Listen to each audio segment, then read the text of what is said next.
Hi friends, நாங்கள் இன்றைக்கி எங்களோட வீட்டில் மசாலா செய்ய ரெடி பண்ணி கொண்டிருக்கிறோம். இதில் வந்து நாங்கள் நல்லா கொச்சிக்காய் 1 கிலோ எடுத்து சுத்தமாக்கி காய வச்சிக்கிறோம்.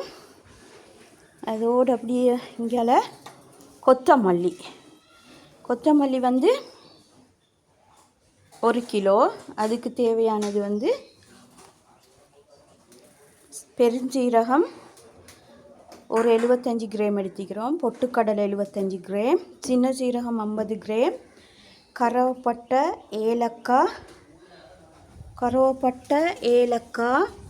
கிராம்பு, பட்டை இலையெல்லாம் ஒரு 50 கிராம் எடுத்துக்கிறோம். மறுவ தனிப்பட்டை இலையும் ஒரு 10 கிராம் அளவு எடுத்துக்கிறோம்.